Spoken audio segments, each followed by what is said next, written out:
Hi, everyone. I'm Lee, and this is Grimmleighs. Thanks so much for joining tonight. This will be our fourth live stream. Where has the time gone, right? So we're looking at a month of doing live streams now, which is really exciting to me. And it's also really exciting to me that you've taken time out of your night or your day or your early morning, your late afternoon, your twilight hours to hang out with me and talk about monsters. Now, that's basically what the kind of stories that I like to talk about here on Grimmleigh's Fiends. The channel is focused on creatures, monsters, and mythology. And this week we have one of the greatest monsters and also some of the greatest mythology ever written. We're going to be doing an original illustration and composition to talk about the birthday of Mary Wollstonecraft Shelley. I think I got her middle name correct, or her maiden name correct. She was, of course, the writer of Frankenstein, a story that she wrote in 1816, The Year Without Summer, which is its own fascinating story that we could probably get into some details about later.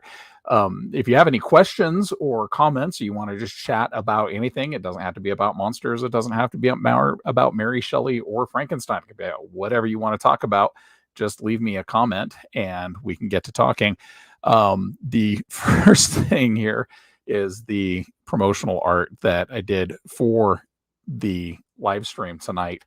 I thought it would be kind of fun to share that to start things off, just in case you didn't get a chance to see that. Each and every live stream each week, I try to do something that is related to a number. So this week with the number 4, trying to tie that in, of course, with Frankenstein's monster. Didn't quite work with 2 eyes, so I ended up having to do it with a cyclopean eye. Cyclopean. It's a fun word regardless. So there's the promo art for tonight's episode. I'm going to just get to work on starting a composition for the art that I'm going to be using for the upcoming episode, talking about Mary Shelley's life and the influence that she's had on fiction. She's widely considered to be one of the progenitors of the science fiction genre, which is kind of cool if you think about it, being that she wrote Frankenstein while she was still a teenager. It's pretty wild when you really get right down to it.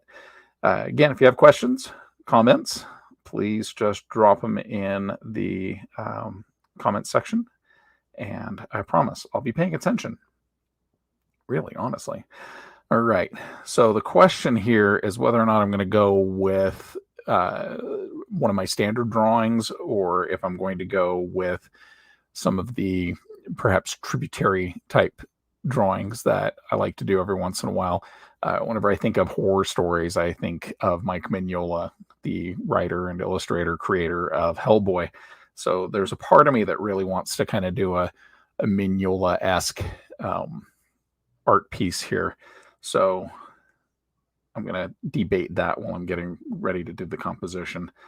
I'm not going to go with a black lead for this. I think we'll just go with the dark green lead.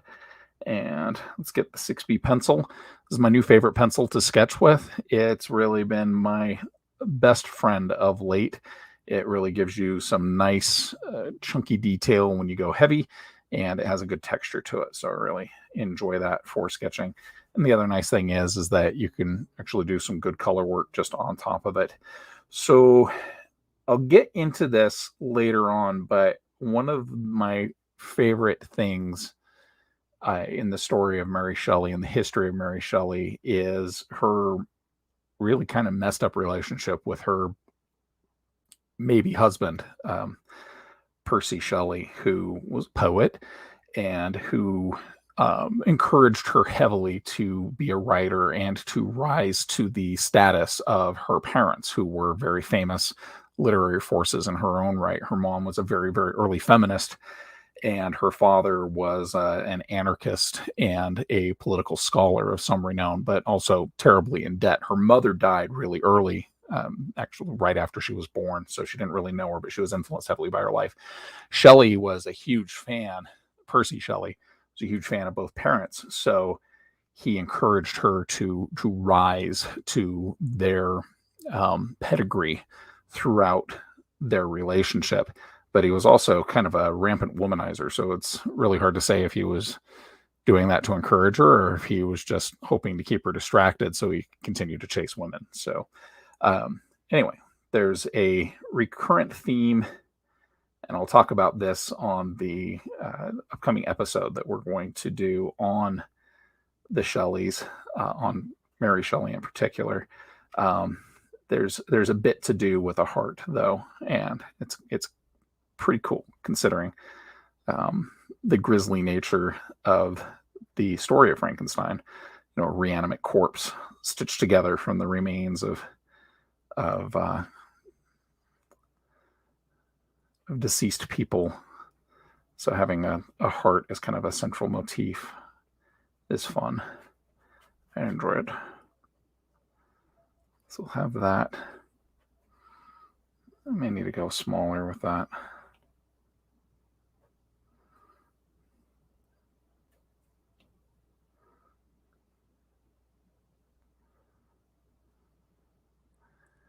Okay.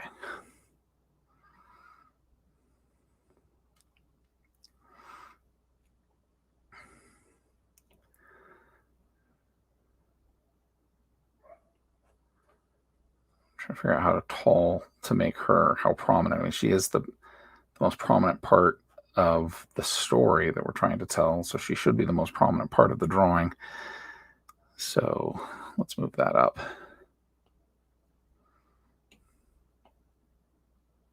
Up, I say up.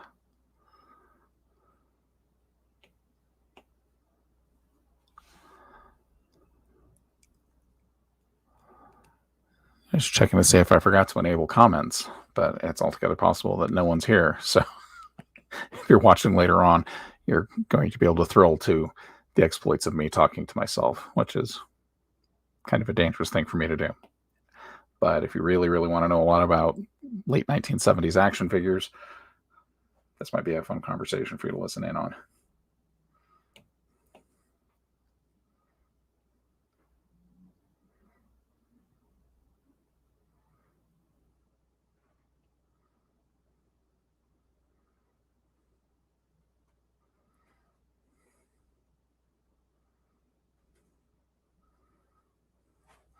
It's going to be fun researching the Regency fashions and hairstyles for her, because when she was at her most famous, she was still relatively young and horribly in debt pretty much through most of her life.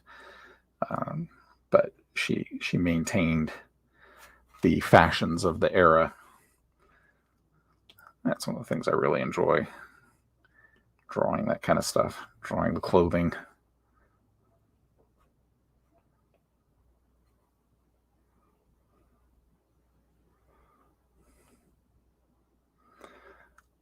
She and Percy Shelley were both fixated on the art and act of writing, and that's a passion they both shared throughout their relationship, and something she carried on through her entire life as a writer and as an editor of her deceased husband's works.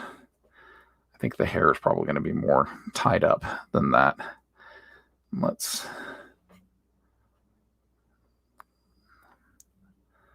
composition is going to make me a little batty.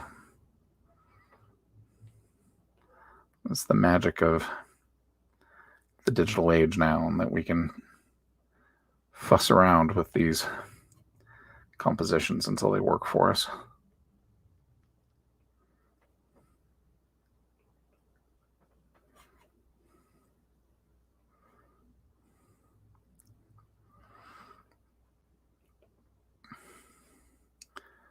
Hey, Stuart.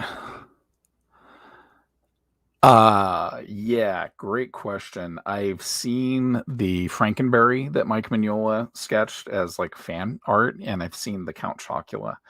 If there's more, I haven't seen it, but I genuinely lost my mind when I saw it, because that's one of my favorite things about Monster Cereal is that even serious, legitimate artists like Mike Mignola are gonna geek out about monster cereal, which is out now in my neighborhood. I'm really happy to be able to report on that.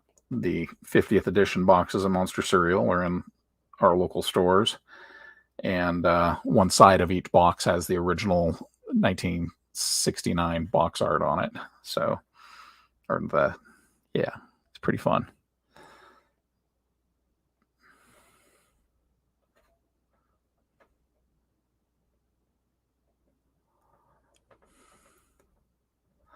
The Monster Mash cereal is out as well, and that's all the flavors mixed together. I'm not sure if I'm really wanting to try it because something about Boo Berry and Count Chocula together sounds like it might be a little much. But my youngest child has it, and I'll have to get a review from them about it. But supposedly there's a link on the box that'll take you to a monster cereal website where you can watch a performance of the monster cereal characters doing the Monster Mash. Well, yeah, you definitely got to try it. Life's too short not to try weird cereal. So there's an urban legend. I'm not even sure if it's an urban legend or not, that Universal trademarked the bolts on Frankenstein's neck, on Frankenstein's monster's neck. So, as to not run afoul of any trademarks or copyrights, we'll avoid that look. Let's get a more sloping brow. Because while I do think Frankenstein's monster is the most human of monsters, I do kind of need that sloping Cro-Magnon brow going on.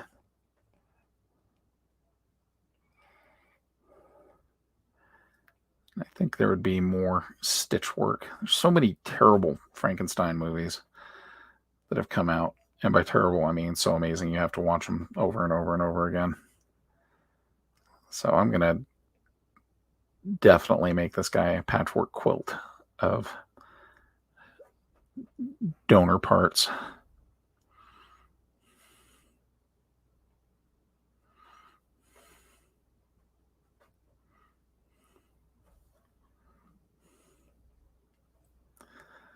Let's see.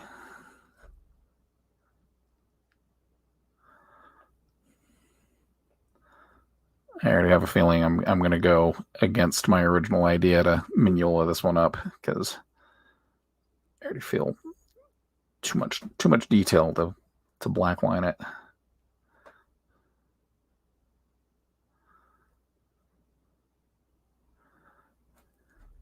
How are things out in your part of the country, Stuart?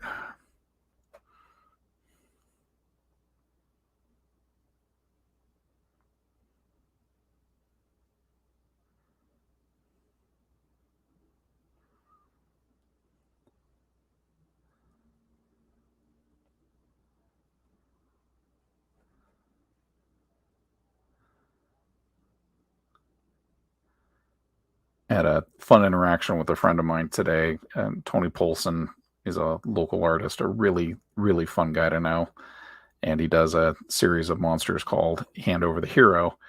And he also owns a print company here in Salt Lake City. So I talked to him and got a quote for the Pumpkinhead stickers. So those have officially been sent off to a printer, and I'll actually have those available here shortly. So yeah, I think if I remember the story correctly, they by the time they got around to doing Mary Shelley's story, it was no longer under copyright, and so they needed to do something that would differentiate their Frankenstein's monster from anything anybody else would do, so that they could then turn around and sue them for copyright infringement, because they couldn't sue them for the story itself. So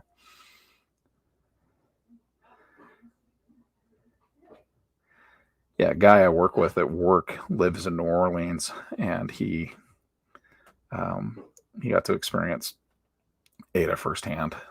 It was pretty scary. He sent some pictures. Pretty intense flooding there.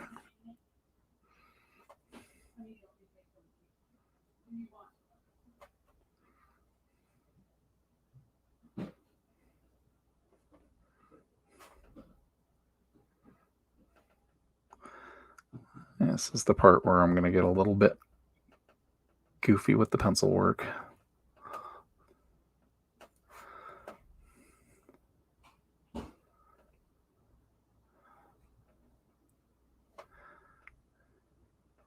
It's really interesting when you get into like the early cinematic adaptations of a lot of the Regency period, uh, Regency period Victorian era fiction that came out. So you get Dracula, Frankenstein, those stories. I think Frankenstein may have actually been under copyright, or not Frankenstein, but Dracula may have continued to be under copyright because Stoker's, sorry, bad joke coming back. Stoker's estate was pretty influential in blocking different adaptations of the Dracula story. But in Mary Shelley's case, her son, her only surviving child, was more interested in preserving his parents' legacy than he was in pursuing his own writing. And he spent most of his life just either writing biographies of his parents or compiling their notes and their diaries and whatnot. Del Toro's Bleak House, the actual house in California. I did not get a chance to see his home, Guillermo del Toro's home, but I did get a chance to see the At Home with the Monsters exhibit that was at the museum down there in Los Angeles, and a lot of the stuff from Bleak House was there on loan from Bleak House, and it was amazing. And I probably held up the line more than I should have because I was so busy nerding out over everything there.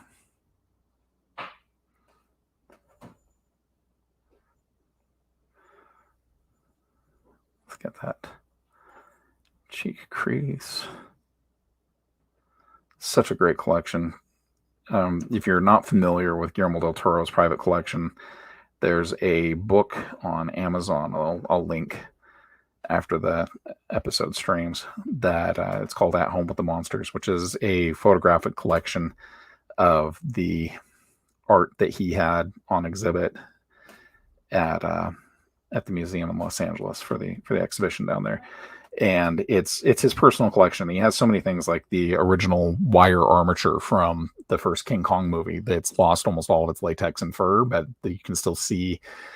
It's actually cooler that way because you can see all of the little nuts in the little hinges and whatever else that they put in that armature to be able to do the stop motion animation for the original King Kong, which, it's so amazing to see the work and the detail that went into that.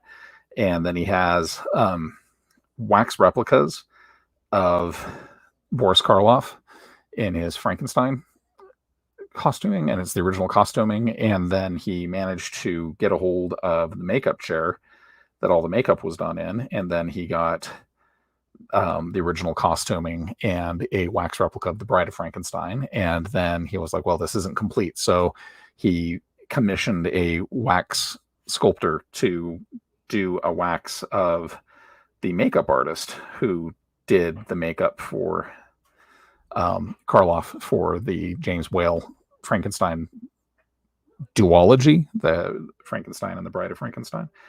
And so, yeah, it's in the middle of that exhibit. You go around the corner and there's this lifelike wax replica of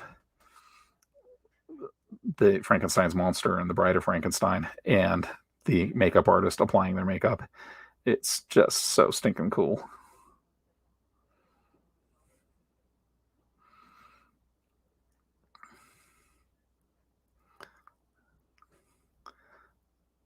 I could have spent 15, 16 hours there, but of course it was, a very busy public museum. So I was more a hindrance to the traffic flow than anything else. I just wanted to live there. If I'd held real still, maybe they wouldn't have noticed that I was there. Anybody listening from Geek Show recognize that's the same tactic I plan on using when I have myself installed as a permanent fixture at the Black Spire Fortress at Disneyland. I'll just dress up like Greedo's fat weird uncle and hold really still at the end of the night, and they'll just assume I'm a malfunctioning animatronic and leave me be. And then I can live in Disneyland and be a Star Wars forever.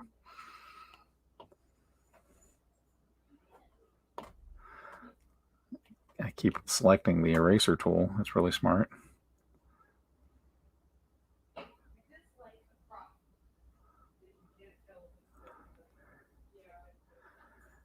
And if you're just joining in, if you have questions or comments, or you just want to chat, please leave a comment in the comment section.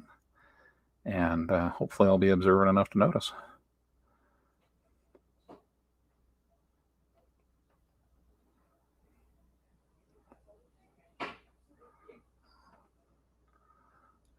Yeah. I think this is going to end up being a colored pencil sketch. That's what the art's telling me it wants to be. Let's see where it ends up.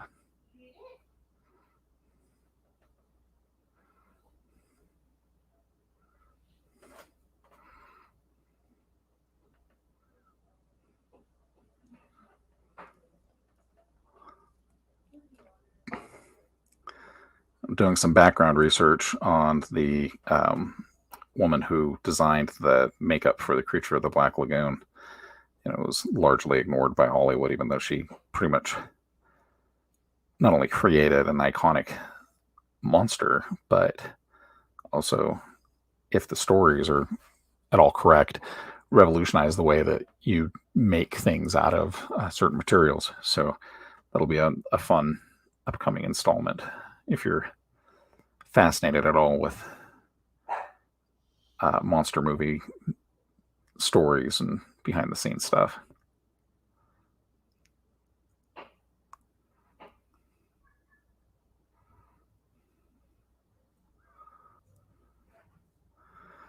I need to get more stitching in this face. It's not quite grisly enough. I saw one movie in the 90s. I think it might have been, no, it wasn't Andy Warhol's Frankenstein. That was just disgusting. Undeniably unique, but disgusting. And they had stitching going across the monster's eye. So I think we'll do that here. I mean, why would you put in an eye that needed to be stitched?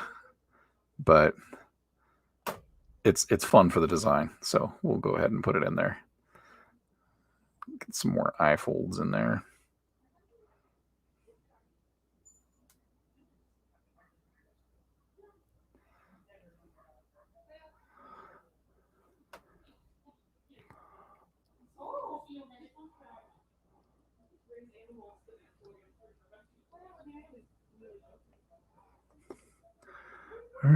Get some erasing going.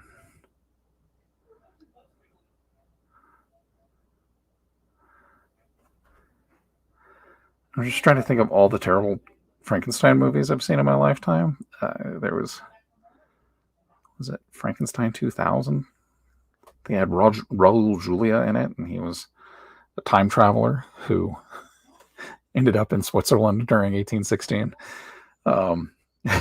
So, all the hijinks that go along with being a time traveler that has to hide his time travel mobile from the pesky locals that are just trying to get high and mess around with each other. And that beautiful Swiss background.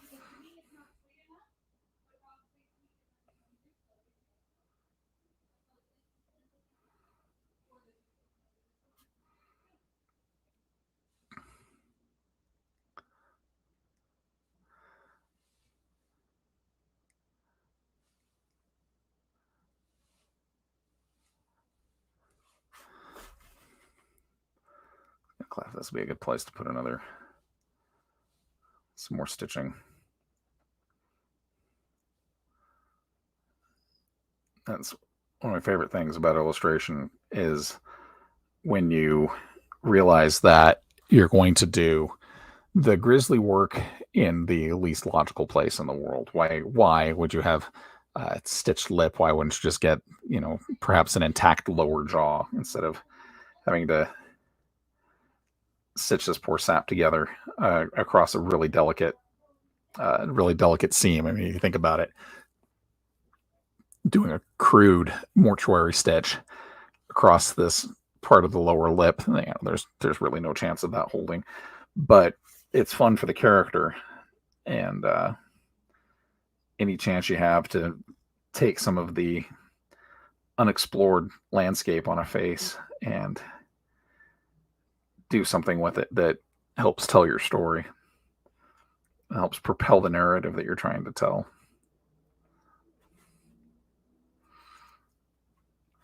Well, then it's worth it. Let's get some more shading over here.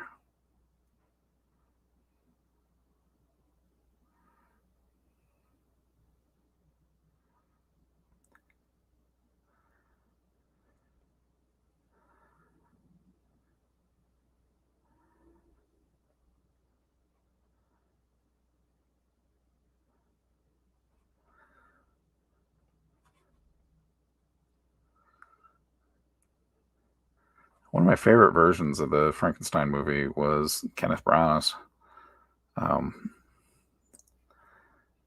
It was over the top and super theatrical, and at one point Branagh had used stage makeup to paint in his abs, which was kind of ridiculous.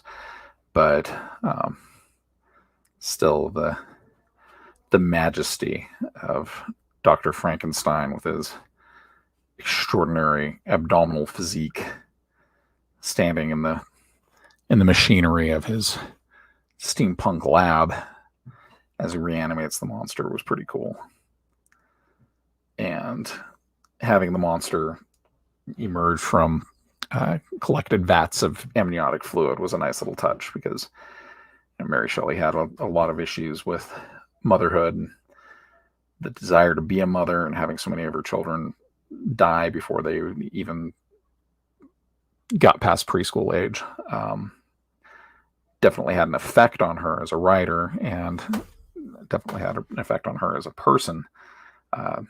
So putting in such a vital element of the process of becoming a mother, as amniotic fluid was a pretty brilliant, if not disgusting, and very gooey detail to put in the movie.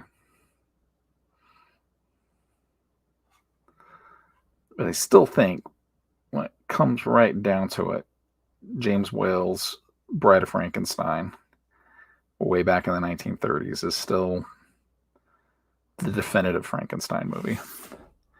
It's so good, and it's so well made, and the set design on it is unparalleled still to this day. I think to the point where Mel Brooks ended up securing a good chunk of the props from the lab from James Whale's Bride of Frankenstein, and used that for his set in Young Frankenstein, just to give it that authenticity. I guess Young Frankenstein's a pretty good Frankenstein movie too, for all its own reasons.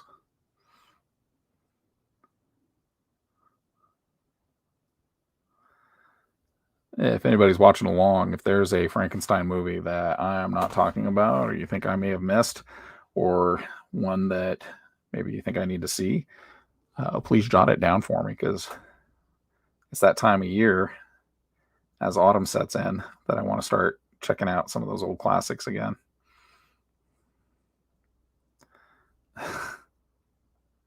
My bully has returned.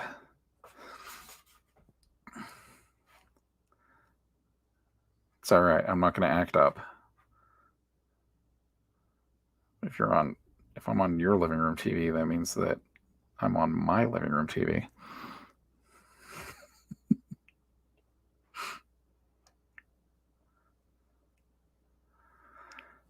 The Monster Squad. Oh my gosh. I need to go back and watch that.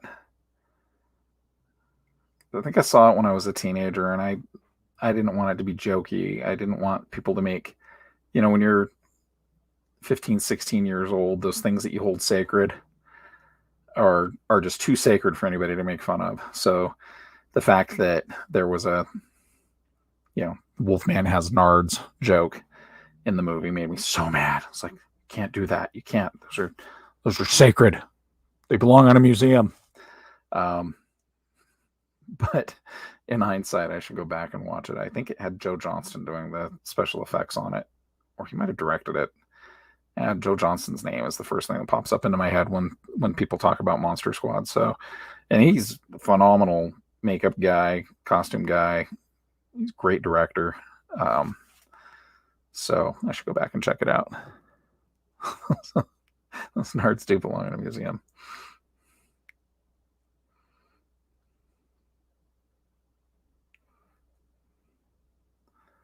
Get some shading in here.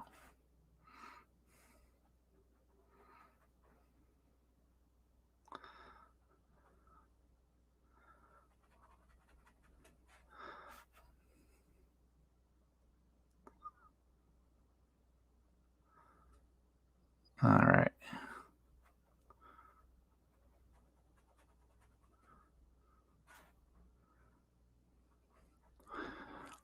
Some kind of Frankenstein movie with Sting in it. Oh, The Bride. Yeah, with Sting and Jennifer Beals from Flashdance and Clancy Brown playing Frankenstein's monster.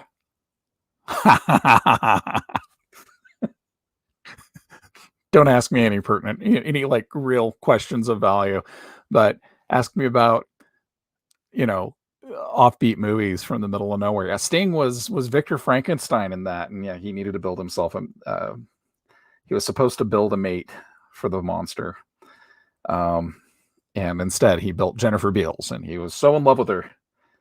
She was so beautiful, she was so amazing that he couldn't surrender her to the monster, so he fell in love with her himself, and the monster had gone off and joined a circus at some point, and that's about all I remember. I think the set design was amazing. Yeah, Clancy Brown. The Kurgan from Highlander. And so many other amazing things, like the 32nd best part of Buckaroo Banzai Across the Fifth Dimension was Clancy Brown. I mean, a lot of people would say that he's in the top 10 or top 20, but then you'd be doing too much disservice to the amazing soundtrack and the antics of young Jeff Goldblum. So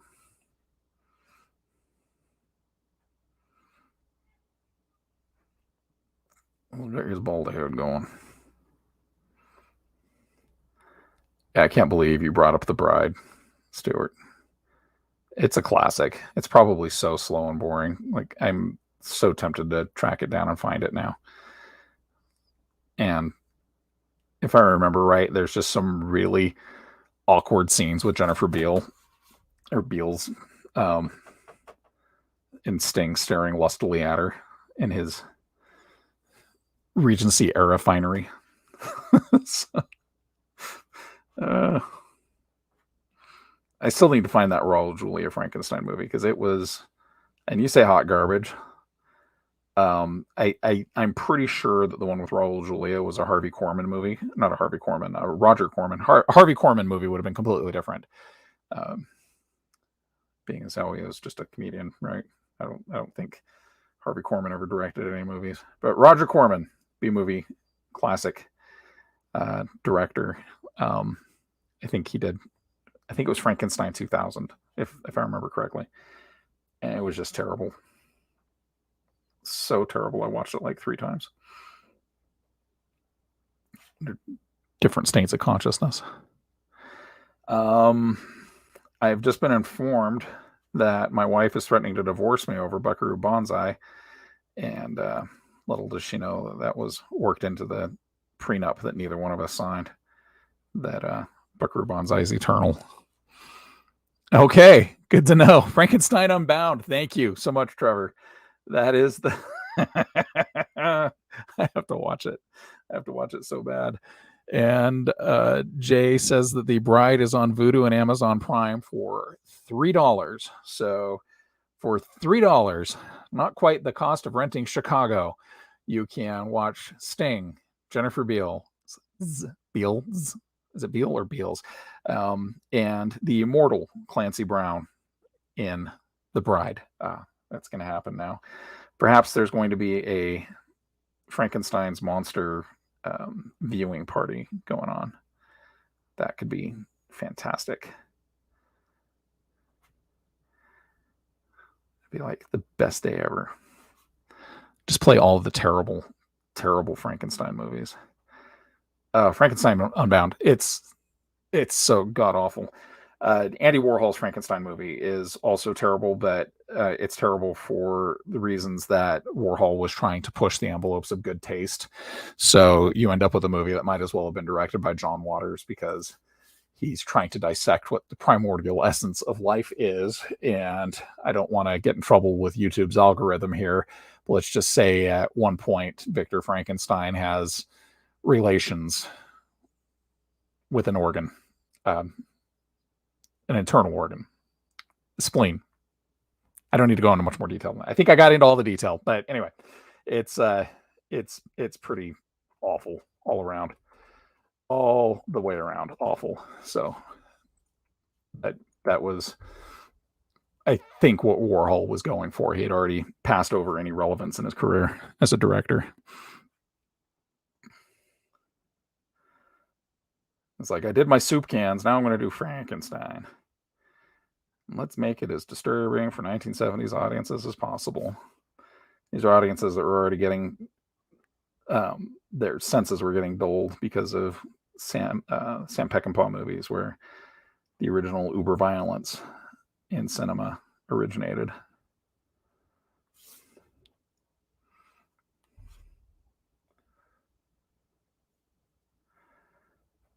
All right, clean up that line work a little bit.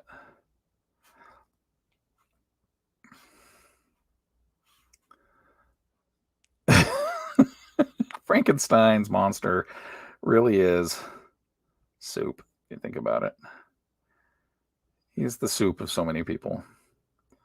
The soup that remains. All right. Got to do a heart. I did the heart wrong, but that's okay.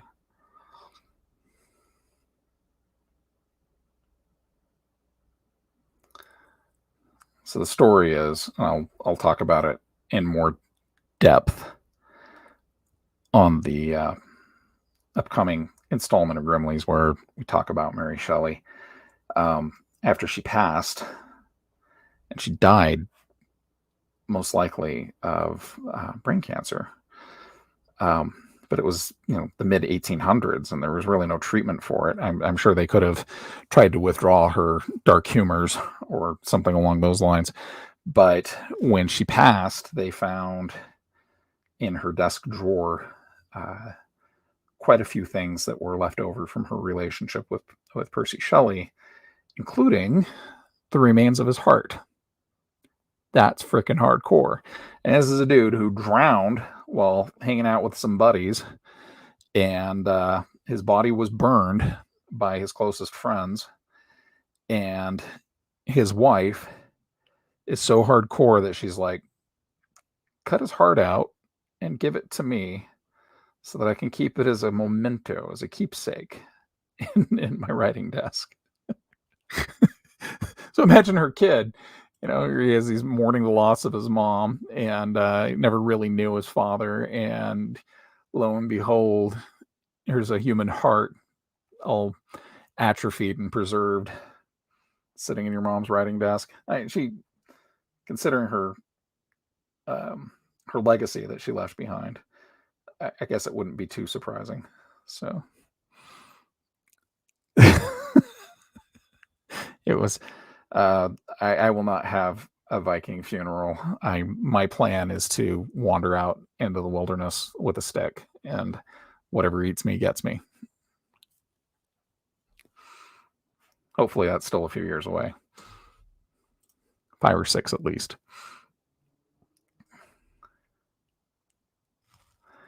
Hearts are weird. They're so weird.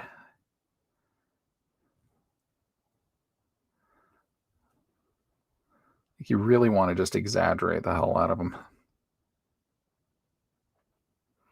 There, we'll put that up into that cranial fold there. That'll be fun.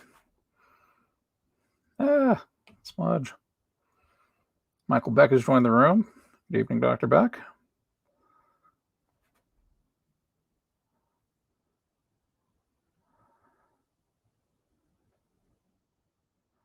If I call you doctor, it's because I've known you a long time.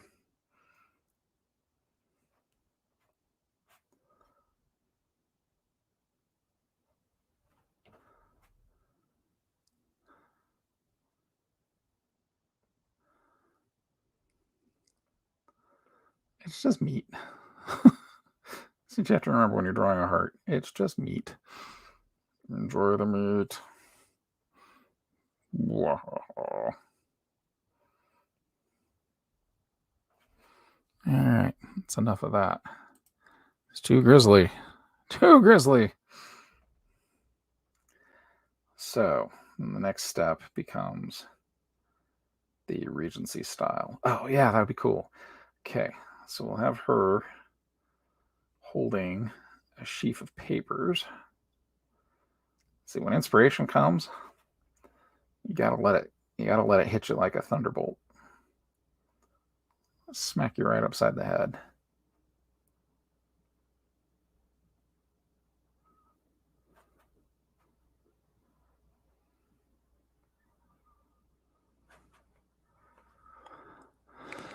Would Weird Science be a Frankenstein movie? They create her with different objects and electricity.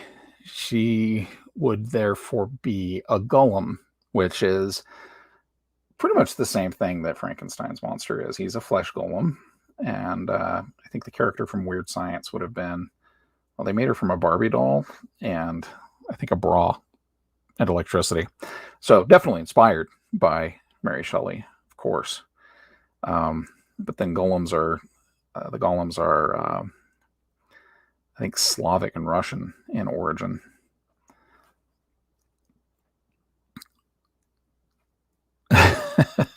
When the pencils talk, you must indeed listen. The pencils know. The pencils know what they're about. I'm normally just about nonsense, so I need to definitely listen.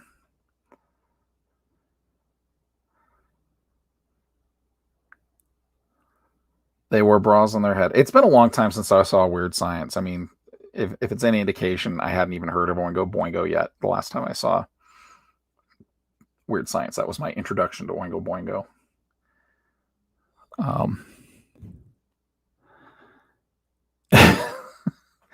My youngest child keeps talking about my wife wanting to divorce me for something, and I'm not quite sure what that's all about, but or not wanting to divorce me about the golem. Golems can be made of any inanimate or inert material. So they can be clay, they can be rocks, they can be made of iron, they can be made of flesh, they could be made of anything that your alchemical heart wants to pour that energy into.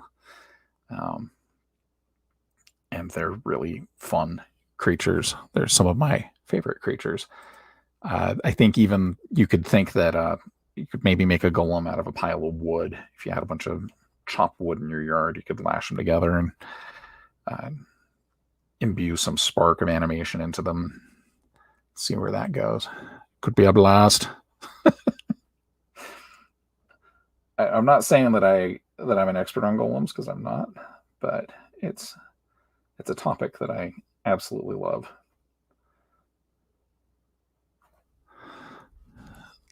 Oh, yeah. Could be.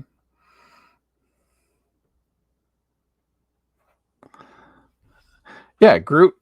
I think Groot, like in the comics, Groot comes from the planet Groot, and he's part of King Groot, and they're all, like, they weren't created. They were born that way. At least I think. But they might have retconned them. I'm trying to remember my ancient Marvel history with that stuff. It's so hard to remember all this useless information. Okay, I'm doing a Google search for Regency fashion to make sure that we're being accurate here, being that she was a byproduct of the era. The Regency era is fascinating too. I was reading a lot about it over the last couple of days, and just thinking about the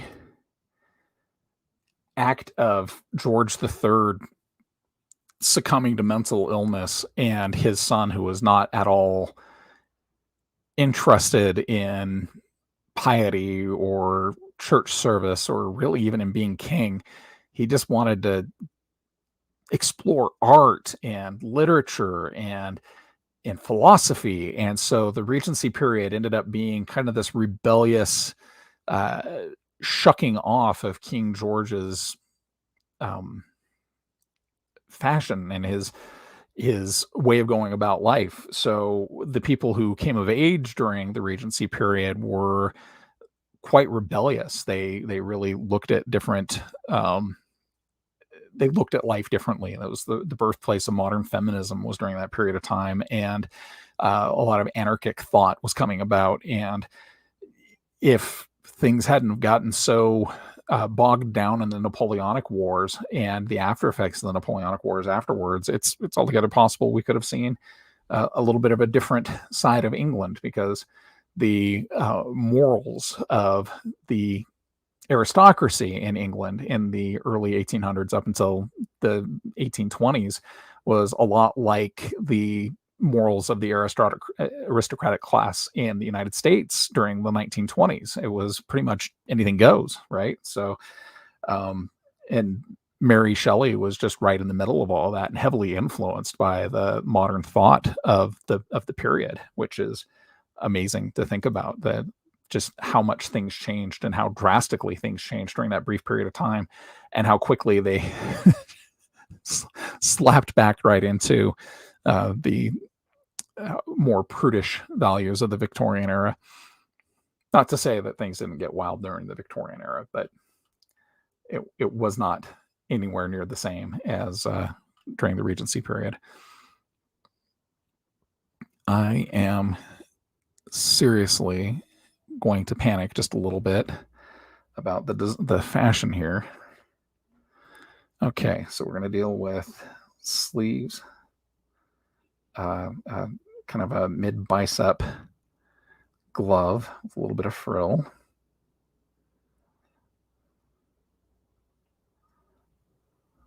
Okay, that works. And it looks like the dress itself would actually go right to the top of her rib cage. And what would that be? More of a traditional Empire style waist.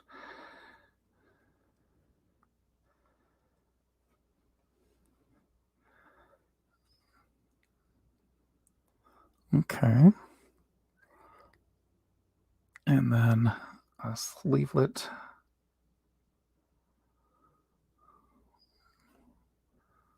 More like a bustle. That's fun. Weird Science is, in fact, a Golem story. Yep. And a Golem created for all the wrong reasons, I think. But that's teenage boys for you. Gross teenage boys. You know, this doesn't really fit the physics of cloth or a dress or anything along those lines, but damn it, I'm going to do it anyway. I want to have this curly Q here to tie her into the heart and to tie her into the monster.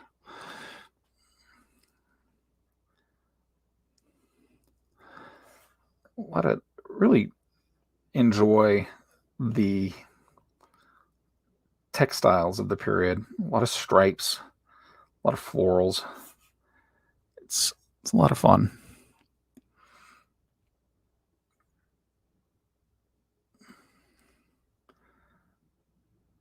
I'm not sure. I'll have to look up a picture of Mary Shelley and see how she kept her hair during this period, but bangs were a feature of the time, and a lot of severe coifs above the head. Okay. And get some flowers or roses down at the bottom of the dress along the hem.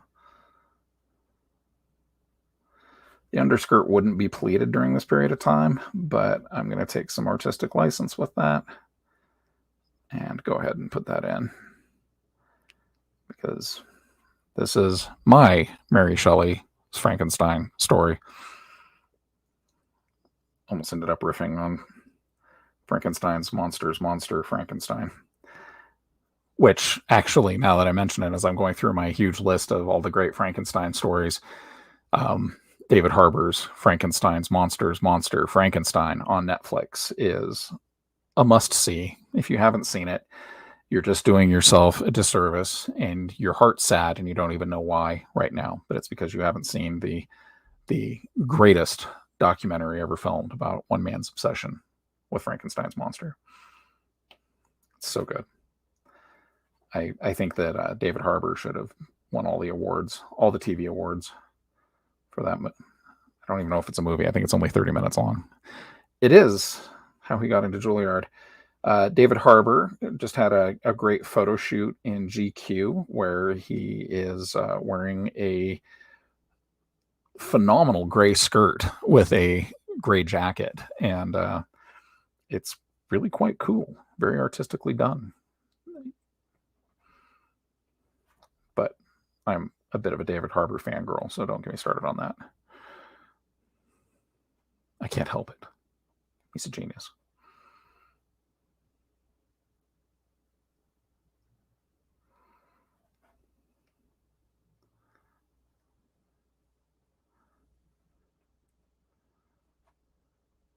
So the pages there.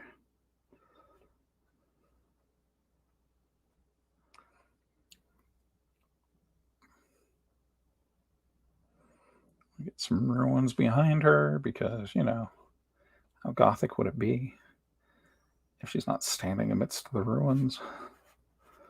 And we can slowly take these shapes from the heart and start blending those out to be trees. Yeah, that's cool. Let's get those ruins out of there. He did play a great Red Guardian. I think he's one of those actors that I'm surprised we didn't see him sooner, because he seems like such a natural at everything he does.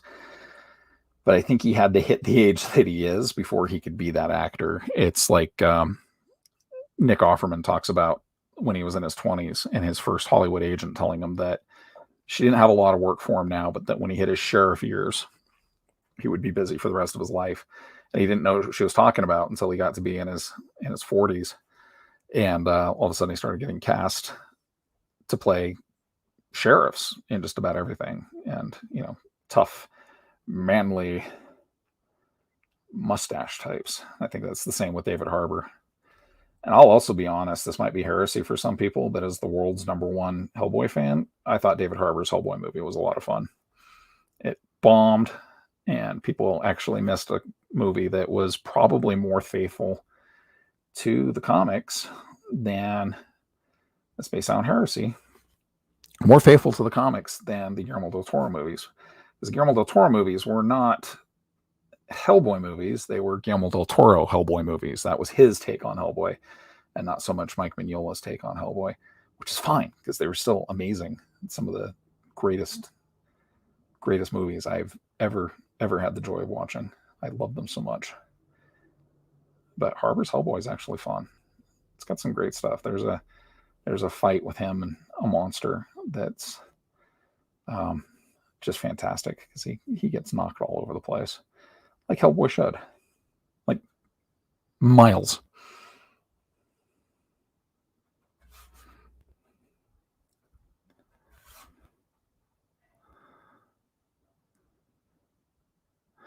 Yeah, I could see that. Something in between the two.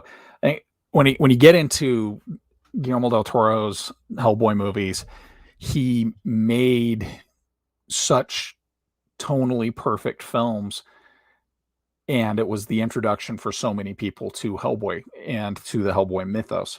And so I think when they went ahead and did something without Del Toro, a lot of people, that was their only experience with the character and with the universe that he lives in.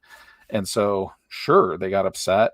They didn't watch the movie, and the movie's got some rough edges for it, sure, but it's still a ton of fun, and Harbour playing the part is just a blast.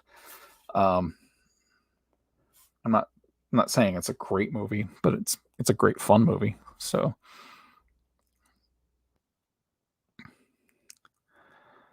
let's advocate for wildlife only highways. Huh. I didn't watch The West Wing, so I didn't know Nick Offerman had been in that. That's cool. I know my wife watched The West Wing quite a bit, so I'll have to ask her about the Nick Offerman era of West Wing.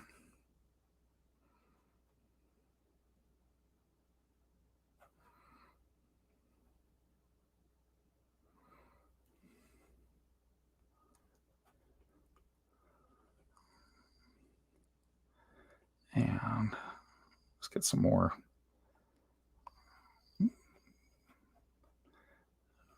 line work in here. This is something that I learned from my mom when I was really little. She always said that you wanted to tie things together to your focal point. I am frozen. All right. Hold on. I'm going to unfreeze myself here. Well, I know the stream's still going. We'll keep drawing. See how that works out. Hold on a second there, folks. Really embarrassing when your camera decides that it's sleepy time.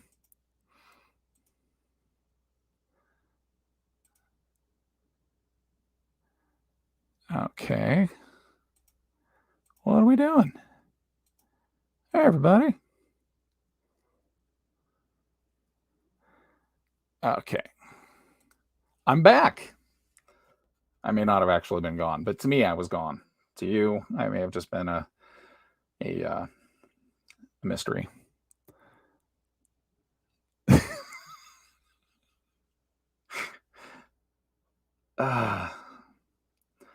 is the price you pay for having children, folks. When they become adults, they will haunt your live feeds. And my mom never had a live feed, so I never got the opportunity to go on and do the Lord's work as my children so often do when I'm live streaming.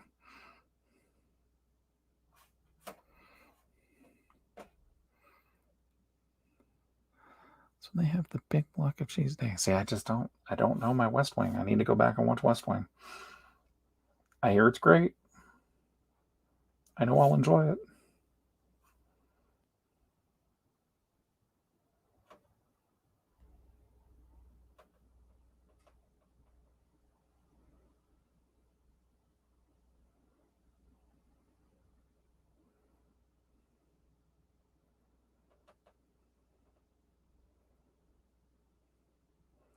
Oh, it happened.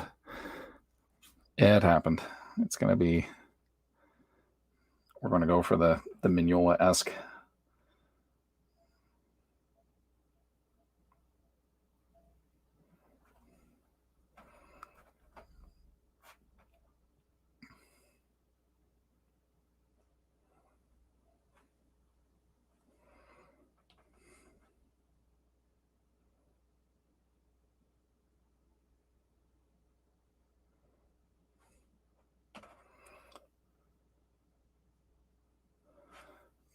I had no idea that we were going to be studying the history of West Wing tonight. So thank you for your contribution.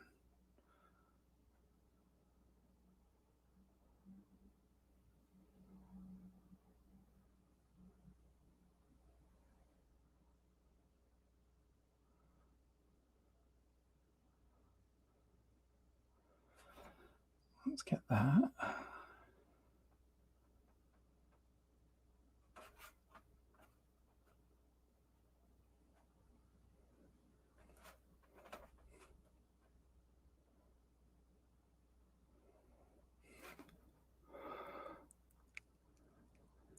Yes, I talked briefly about Young Frankenstein.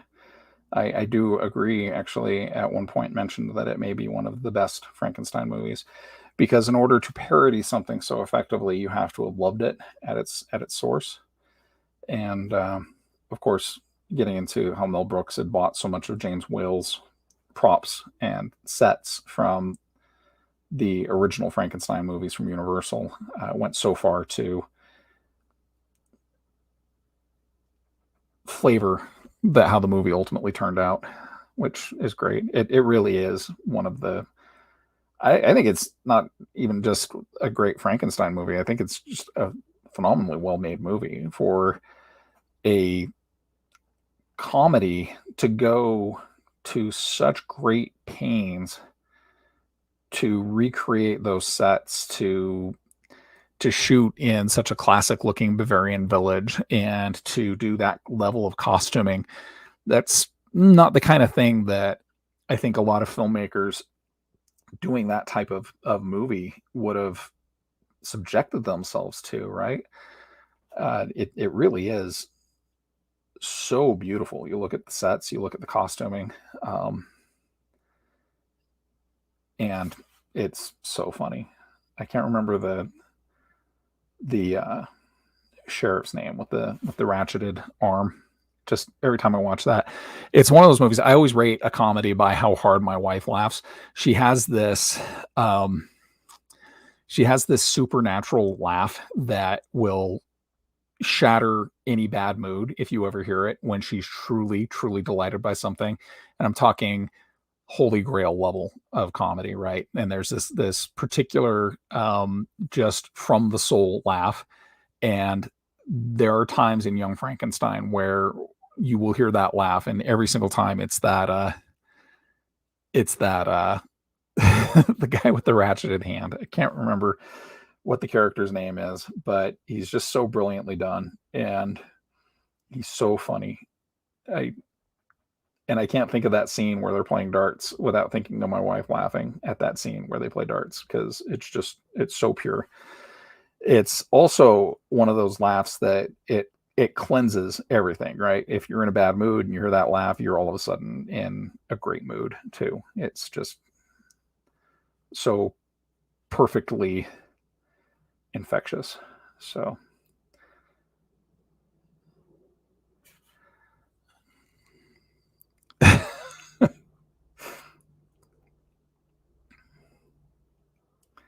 and then there's Cloris Leachman and Frau Blucher. Yeah, Young Frankenstein's amazing. I could do a whole episode of Grimmleighs just talking about Young Frankenstein.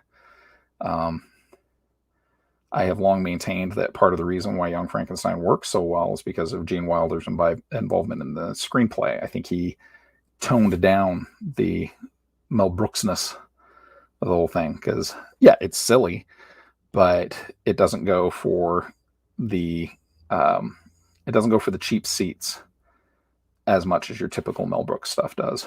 It has some pretty sophisticated humor to it. And then Marty Feldman, probably one of the greatest comedic faces in the history of comedic faces. Jay, you are absolutely right. I don't know that many people who have seen the Mockingbird Lane pilot. I think you can catch it on YouTube.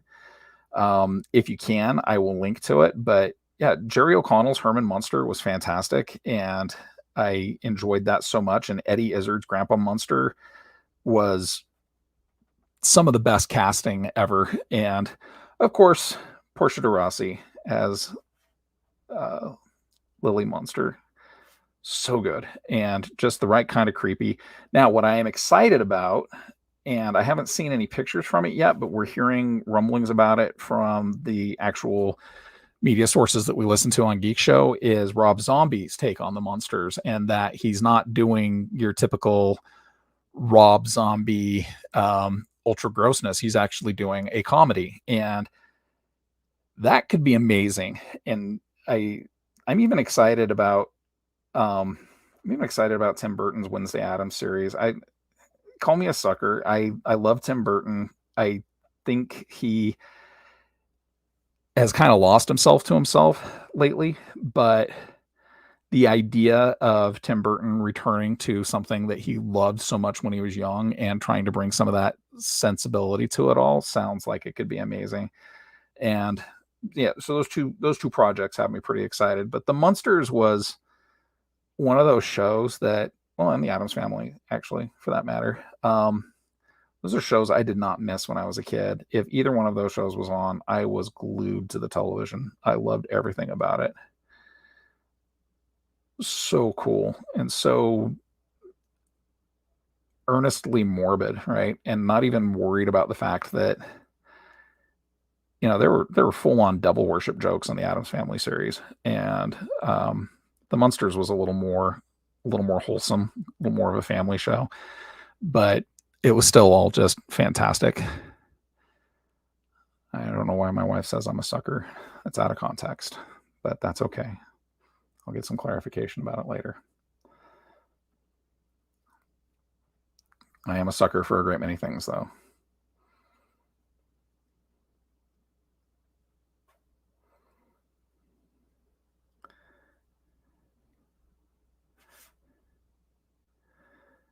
All right. I love it when the idea for a composition comes together. I'm going to have to check up on something before I commit this, though, in that I'm not sure when a woman showing her ankles would have been scandalous. Now, if she's wearing a hosiery, it might be a completely different thing, but I have to make sure that I don't commit a fashion faux pas of the Regency period. We can't have our Mary Shelley scandalously flashing her ankle if that wasn't what the fashion of the day would have dictated. Get some more shading in here.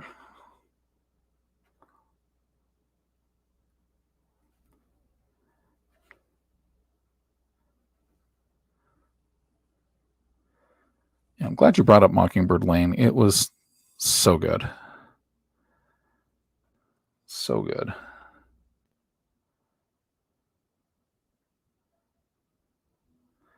I think that's when we started to realize that Brian Fuller was having a consistency issue, because he pulled out of Hannibal to do Mockingbird Lane, and then he pulled out of Mockingbird Lane to go do Star Trek, and then he pulled out of Star Trek to do, I can't even remember what else he did. He was attached to so many things. And after Pushing Daisies and Wonderfalls, I had just assumed that, you know, he could do no wrong. But I think that there's limits to how much one person can dream. Oh yeah, he went on to do American Gods after Discovery. He just kept jumping ship to new projects, and each one of those projects ended up having to remove most of the Brian Fuller from their productions in order to keep things going. So that can be a problem when you're trying to keep your show going.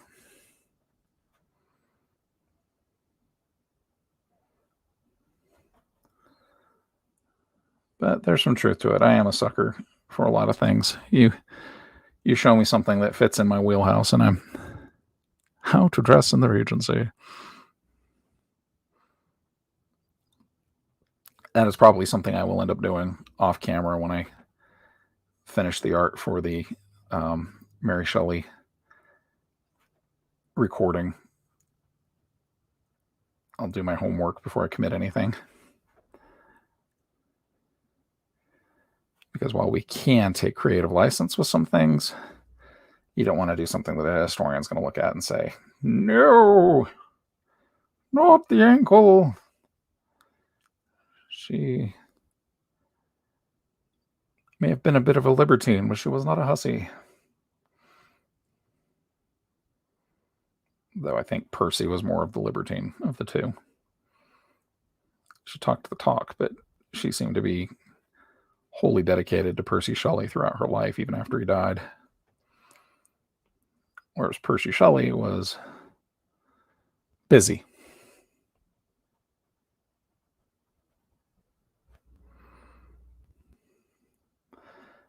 There was a movie I saw. It was so boring. It was one of those Merchant Ivory movies. It was called Claire's Knee. It came out in the late 80s. And the whole thing literally led up to this guy being so obsessed with a woman that on a canoe ride, he saw her bare knee. And that was all he could handle, and he almost fainted. That was one of those, the first time that I saw what is a quote unquote art house movie, where I really realized that art is subjective. Because I did not find anything about that movie even remotely fascinating. The fact that I can remember it tells you that it did make an impression. It made an impression on me on how boring a movie can be. Now, I'm sure it was fascinating, and they were talking about the fashion and the sensibilities of an era, but oh man, was it dull. It was so dull.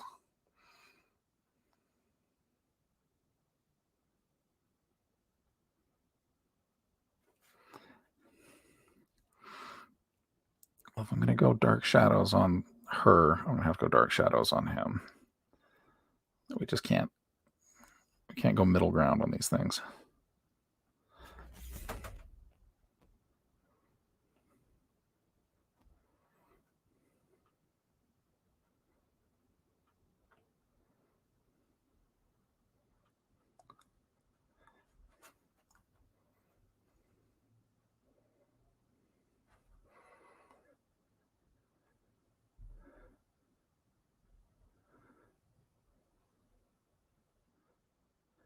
There's a lot I want to do with this, but I'm having fun with it.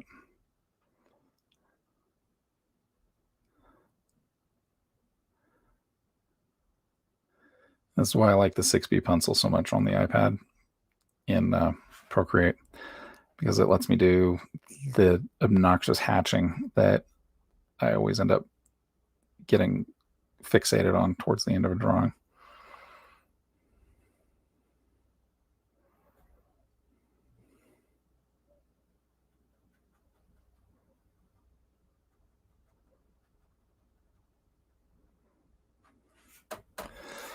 Oh, no, Stuart, I haven't listened to. That's the one with the Sandman on Audible. That's the one with James McAvoy as Dream, right? I've heard nothing but good things about it. I just haven't listened to it yet. It's hard because I was a really big Sandman fan for a very, very long time. And now I go back and read it, and I think the writing's still really brilliant, but I get so mad at the art. Except for when Dave McKean was involved. Because McKean was a master. But Vertigo was just so cheap with its art rates that they didn't bring in the best artists at the time. And it's really hard when you're looking at something and going, my feeling on everything is I'm a decent illustrator, so you need to hire better than me. If I'm looking at your comic art and I'm pretty sure I could do that, then you need to hire better.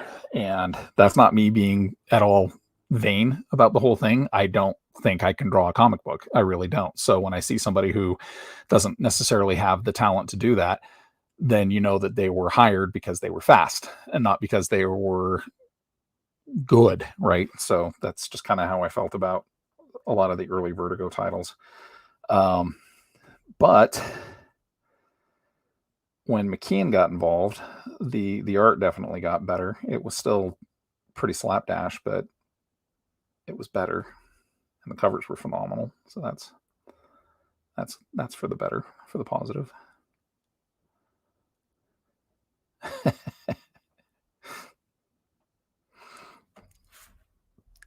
My favorite Sandman story when I was a teenager is the one with the cats going on the mission for the King of Cats, and that's why it is a perfect fairy tale for why cats leave, why cats disappear, because they're on a mission. They have to go. They have to go and deliver a message. They have to do something for the King of Cats, and if they don't do it, bad things will happen. It's their envoys to the fairy kingdoms, and there's so much that needs to be done and taken care of. So I just found that to be such a sweet story about why a cat might leave our company. And it was a fun story for 19-year-old Leigh to read, because I was so punk rock and so hardcore, and nothing was going to make me feel maudlin about anything or to feel sentimental about anything. But the truth of it is, I'm a very sentimental person. So reading that story made me think about all the cats that I had had in my lifetime. And there was a part of me that was like, that's fun. I like being able to tell 7-year-old Leigh that his cat, didn't disappear under mysterious circumstances, that she had to go and do a mission for the King of Cats. I thought that was a lot of fun.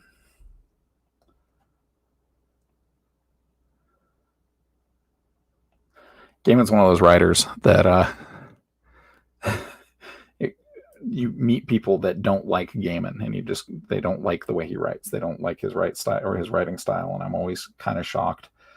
But we all consume art differently. American Gods is my favorite book to this day. To the point where I had a really hard time with the show when it came back for its second season, because it didn't feel like the book anymore, where the first season felt an awful lot like the book. And I'm not saying you have to slavishly reproduce every element of the literature that you're reproducing, but at least try to capture the feeling of it. And I don't feel like they had the essence of it anymore after the first season. But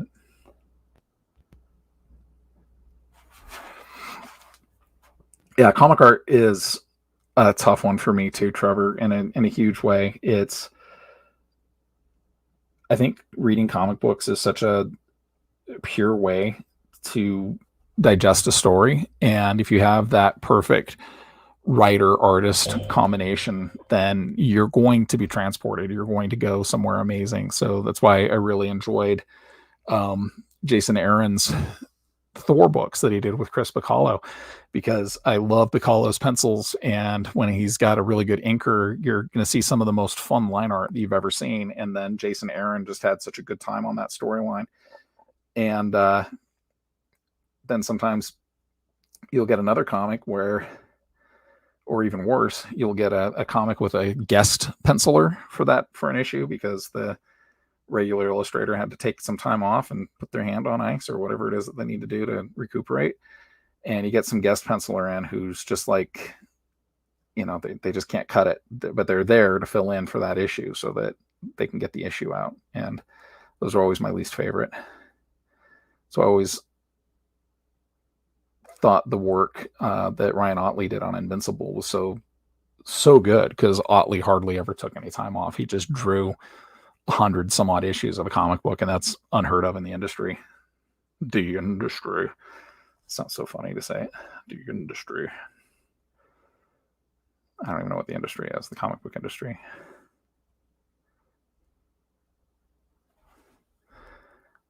Get our Mary Shelley. I can't wait to tell this story. I talked a little bit about her tonight, but just reading so much of the background story on Mary Shelley, and such a fascinating and tragic and at the same time defiantly joyous life. Like, she definitely lived life on her own terms. There was no bowing down or scraping to anybody in her lifetime, which is pretty remarkable for anybody. But when you think about a woman in the early 1800s, almost unheard of, right? So, and the fact that, and I'll touch on this in the Frankenstein episode, but the fact that she managed to exert control over her original work during a period of time where most people, and some people, tried to say that it was Percy Shelley that wrote Frankenstein, because how could a woman write something so bleak and disturbing and heretical?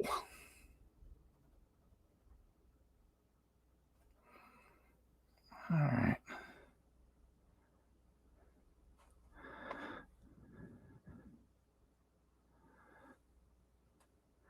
I don't think I'm too familiar with Donny Cates or Al Ewing's. I actually know Al Ewing's rings a bell. I'll have to go back and see what I have. I know I have some Al Ewing's in my collection somewhere. So I have to go in here and bring in the shading, make the shading work for the style, because stylistically this drawing is all over the place right now. So I need to kind of tie some stuff together, get some elements blocked in better.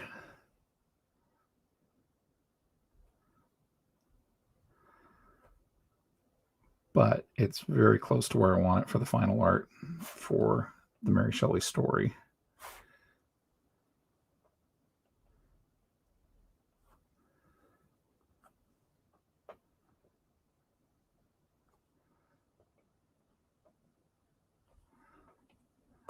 I'm not enjoying his clavicle. It's a terrible thing when a clavicle makes you mad.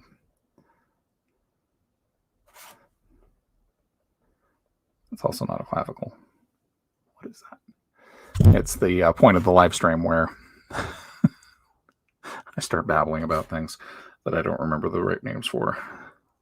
Okay, so Kate's did Venom Forever. And Ewing is working on Thor. Got it. You know, I never really read a lot of Venom comics. He's one of those characters that I couldn't get into. Although I did like Agent Venom quite a bit. I thought it was cool when Flash Thompson had the Venom symbiote. That was fun. It gives some depth to a one-dimensional character like Flash, making him a hero.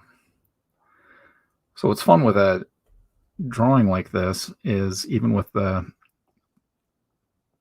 just being pencils, you can really do a lot with overlaid colors on top of it. So if I wanted to, I could just go in there and do my color work on top of the pencils. I'm going to tighten them up quite a bit more before I really even think about doing this. But get my airbrush out, I could actually just start coloring in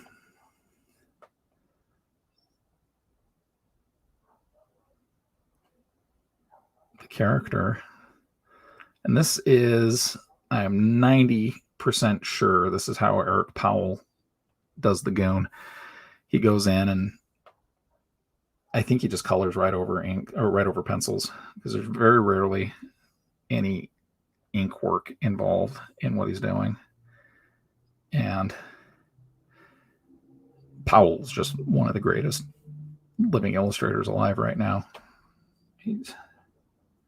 Everything he does is so good.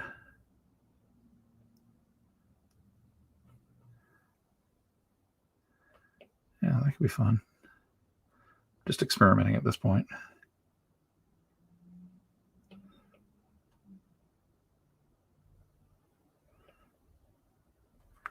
Get some blendy blends in there.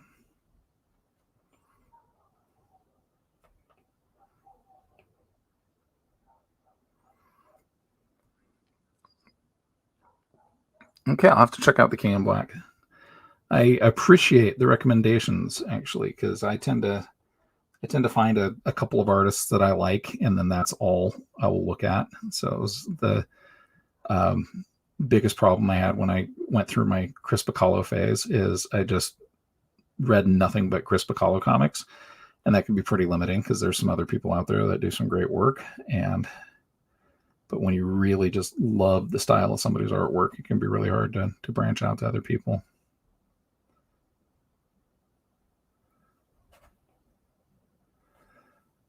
It works pretty well. Cool. I'll play with that some more a later time. Right now, I need to darken this guy up a little bit. It's so late in the drawing that I forgot that everything was done in green pencils here. Stop it. Stop it. I don't know why it's trying to tell me, oh, I'm drawing on the wrong layer. That's why. Okay. It wasn't the software Leigh, it was you.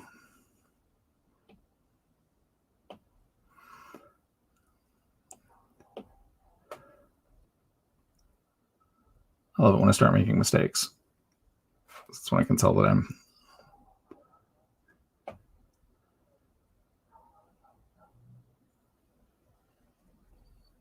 not at my peak of drawing prowess right at the moment.